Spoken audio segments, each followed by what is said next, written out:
কেমন আছো সবাই? আশা করি সবাই ভালো আছো। এই যে বলে না, আমার মা বাবা বলতো সংসার সুখে হয় রমণীর গুণে, সেই গুণের একটা ছোট্ট ক্লিপ নিলাম।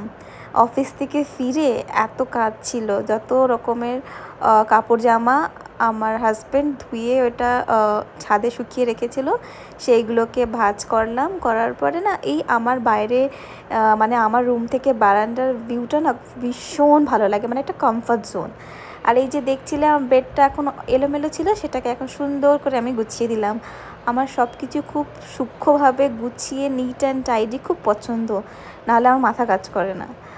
তো এইভাবে আমি নিজের বেডগুলো ভালো করে গুছালাম। গোছানোর পরে ভাবছিলাম যে সকালে তো তাড়াহুড়ো করে অফিসে যাই, আর গাছে জল দেওয়া হয় না, সেটুকু দিলাম। তারপরে বর অফিস করছিল ঘরে, তো বলল একটু চা করতে, আমরা দুজনে একসাথে বসে ব্যালকনিতে খাবো।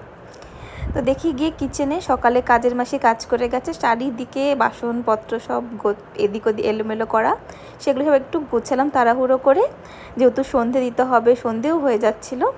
তাড়াহুড়ো করে একটু চা করলাম, চাটাকে আস্তে করে বসিয়ে তারপরে গেলাম ফ্রেশ হতে, কারণ অফিস থেকে এসে তারপরে আমরা লাঞ্চ করলাম দুজনে একসাথে। করার পরে সব গুছিয়ে টুছিয়ে তারপরে আমি এলাম চা করতে। এবার চাটা আস্তে করে বসিয়ে গিয়ে তারপর আমি ফ্রেশ হতে গেলাম, যেহেতু চাটা একটু ফুটতে টাইম লাগে। আর হ্যাঁ, আমি না চায়ে না চিনি দিই না, গুড় দিই। সবাই বলে চায় চিনি আর গুড় একই রকম, তোমরা কি ভাবো আমাকে একটু কমেন্ট করে জানিও। আর এদিকে আমি ফ্রেশ হচ্ছি, যেহেতু মানে জামা চেঞ্জ হয়ে গেছিলো, বাট আমার ফেস ওয়াশ করা হয়নি।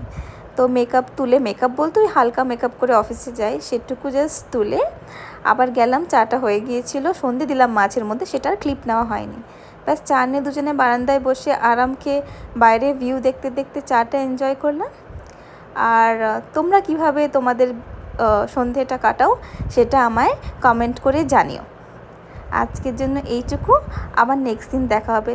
টাটা, সবাই ভালো থেকো আর সুস্থ থেকো।